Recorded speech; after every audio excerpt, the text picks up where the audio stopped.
নমস্কার বন্ধুরা, মিটমিরা চ্যানেলে আপনাদের সকলকে জানাই স্বাগতম। আশা করি আপনারা সকলে ভালো আছেন। তো আসুন, আজকে আপনাদের জন্য নিয়ে এসেছি নতুন একটি রেসিপি। তো আজকে আবারও নিয়ে চলে এসেছি নতুন একটি রেসিপি। শীতকাল মানেই পিঠেপুলি খাওয়া, তো শীতকালে পিঠে না খেলে ভালো লাগে না। তো সেই কারণে আজকে একটি নতুন পিঠের রেসিপি নিয়ে চলে এসেছি। তো পিঠেটা হবে কদম ফুলের মতো কদম পিঠে, ভাপা কদম পিঠে। তো তার জন্য আমার যা যা লাগবে: চালের গুঁড়ো, গুড়, নারকেলটা আমি কুড়িয়ে নিয়ে নিয়েছি আগে থাকতে, আর গুড়টাকেও ঘষণিতে ঘষে নিয়েছি ভালো করে।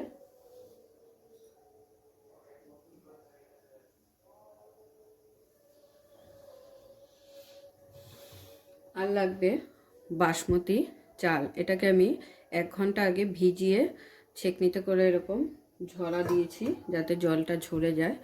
তো আসুন শুরু করা যাক আজকের পিঠের রেসিপি।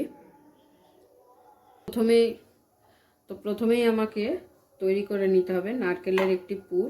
তার জন্য আমি কড়াই বসিয়ে দিয়েছি গ্যাসটা গরমও হয়ে গেছে কড়াইটা। তো আমি দিয়ে দিচ্ছি প্রথমে সামান্য পরিমাণ একটু জল।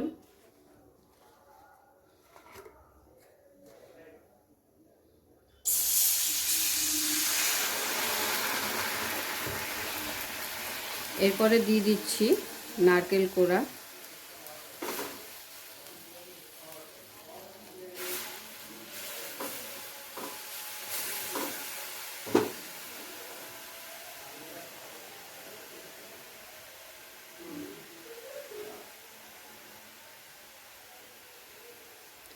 দেড় কাপ নারকেল কোড়া নিয়ে নিলাম।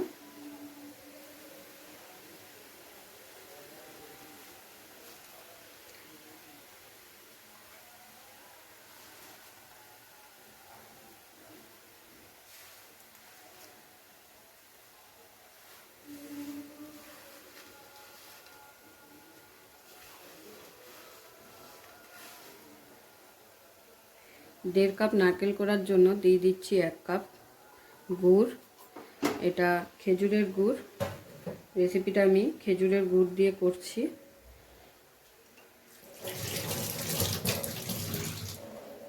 তো এবারে ভালো করে একটু মিশিয়ে নেব, মানে পাক দিয়ে নেব নারকেল আর গুড়টাকে।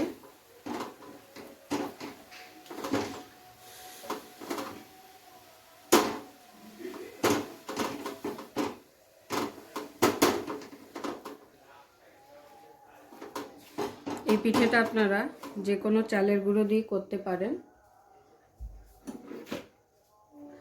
আতপ চাল বা গোবিন্দভোগ চাল, যে কোনো চালের গুঁড়ো দিয়েই করা যায়। আমি আজকে আতপ চালের গুঁড়ো দিয়েই করব, বাজারের কেনা গুঁড়ো দিয়ে। তো প্রথমে নারকেলটাকে ভালো করে একটা পুর তৈরি করে নিচ্ছি গুড় দিয়ে। তো দেখুন নারকেলের পুরটা আমার একদম রেডি হয়ে গেছে। তো এবারে এটাকে আমি নামিয়ে নেব একটি প্লেটে। তো দেখুন পুরটা আমার একদম রেডি। এরপরে একটি ননস্টিকের কড়াই বসিয়ে দিচ্ছি। কড়াইতে দিয়ে দেবো জল। এবার দিয়ে দেবো জলের মধ্যে পরিমাণ অনুযায়ী লবণ। জলটা যখন এরকম ফুটে উঠবে, গ্যাসের ফ্লেমটাকে আস্তে করে দিয়ে দেবো এর মধ্যে চালের গুঁড়ো। চালের গুঁড়োটা যদি একটু ফুটিয়ে নেওয়া হয় গরম জলে, তো সেই ডোটা খুব সুন্দর নরম হয়। তো সেই কারণে যখনই পিঠে তৈরি করবেন, এরকম ভাপা পিঠে, জলের মধ্যে যদি চালের গুঁড়োটাকে দিয়ে এইভাবে ফুটিয়ে নিয়ে তারপরে ডোটা তৈরি করেন, তো সেক্ষেত্রে পিঠেগুলো খুব নরম হবে। টোটাল দিয়ে দিলাম 3 কাপের মতো চালের গুঁড়ো। এবারে দিয়ে দিচ্ছি চাপা। 5 মিনিটের জন্য এটাকে ফুটতে দেব, তারপর একটু ভালো করে নেড়ে চেড়ে ডো তৈরি করে নেব। তো 5 মিনিট হয়ে গেছে। 5 মিনিট পরে আমি ঢাকনাটা খুলে ভালো করে নেড়ে চেড়ে নেব। তো দেখুন আমার কিন্তু ডো তৈরি হয়ে এসেছে।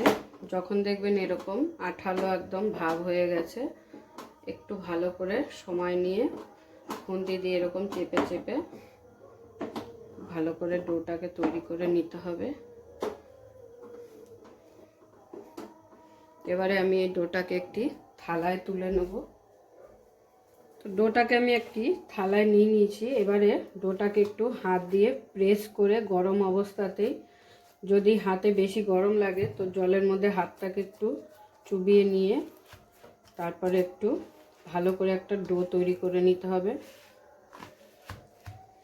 আর যদি দেখেন ডোটা বেশি নরম হয়ে গেছে তো তখন একটু উপর দিয়ে চালের গুঁড়ো হাতে নিয়ে এরকম ছিটিয়ে ছিটিয়ে মেখে নিতে পারবেন।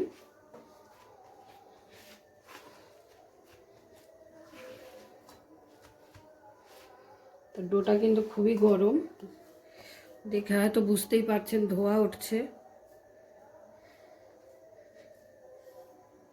তো দেখুন ডোটা আমি একদম পারফেক্টলি রেডি করে নিয়েছি, ভালো করে মাখিয়ে হাত দিয়ে। তো দেখে হয়তো বুঝতেই পারছেন কতটা সফট হয়েছে। তো এবার চলুন পিঠেগুলো রেডি করা শুরু করব। তো বাসমতি রাইসটা যে আমি ভিজিয়ে ছাঁকনিতে করে ঝরা দিয়েছিলাম, সেই রাইসটা কিছুটাই প্লেটে তুলে নেব। তো এবারে আমি পিঠেগুলোকে রেডি করব। প্রথমে এরকম ছোট ছোট লেচি কেটে নিতে হবে।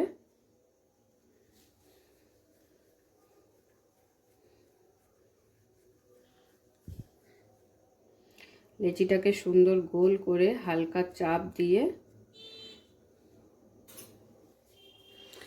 হাতটা চ্যাপচ্যাপ করছে বলে হাতে একটু চালের গুঁড়ো মাখিয়ে নিলাম। তো এবারে সুবিধা হবে। তো ঠিক এরকম বাটির মতো বানিয়ে এর মধ্যে নারকেলের পুরটা দিয়ে দেবো।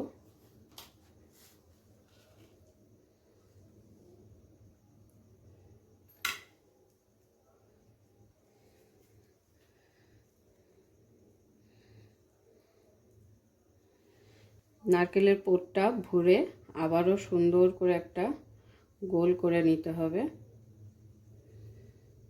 এরকম গোল করে নেওয়ার পরে এই যে বাসমতি রাইসটা আমি ভিজিয়েছিলাম এটার মধ্যে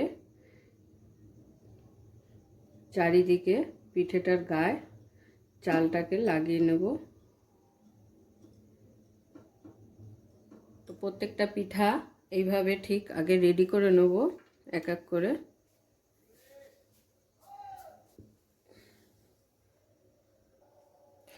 তো দেখুন সমস্ত পিঠেগুলো আমি রেডি করে নিয়েছি। একটা গোল গোল বলের মতো করে এর ভেতরে নারকেলের পুর দিয়ে ওপর দিয়ে চাল মাখিয়ে নিয়েছি। এবারে আমি পিঠেটা বসিয়ে দেব। তো আমি যে কড়াইটিতে করব সেই কড়াইটি আমি একটু আগেই বসিয়ে দিয়েছিলাম কড়াইটা, যাতে জলটা ভালো করে ফুটে যায়।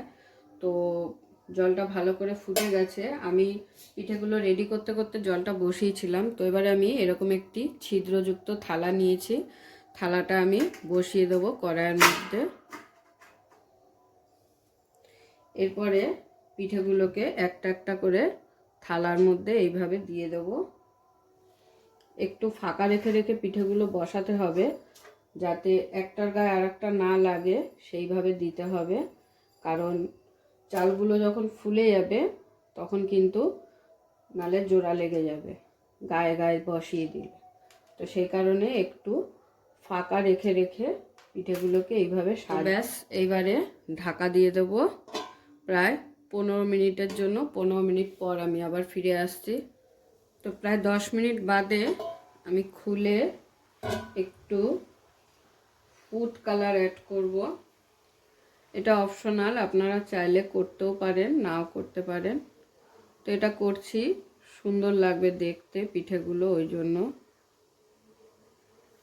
এরপরে আবারও চাপা দিয়ে দেবো। তো এবারে ঢাকনাটা খুলে দেখে নেব।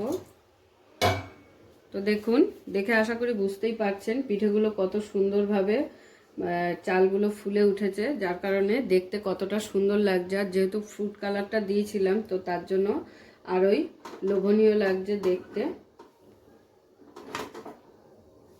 তো এবারে আমি পিঠেগুলোকে এক এক করে এবারে একটা প্লেটে নামিয়ে নেব। তো এবারে আমি পিঠেগুলোকে একটা একটা করে তুলে নেব। আর দেখুন যেগুলো হলো কত সুন্দর হয়েছে দেখতে, আর খুবই লোভনীয় দেখতে লাগছে পিঠেগুলো। তো এইভাবে অবশ্যই একবার ট্রাই করে দেখুন শীতকালের ভাপা কদম পিঠে।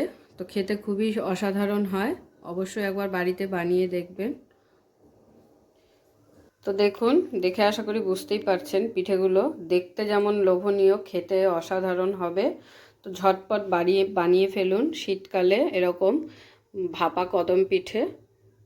একটা আমি ভেঙে দেখিয়ে দিচ্ছি আপনাদের ভেতরটা কেমন দেখতে হয়েছে।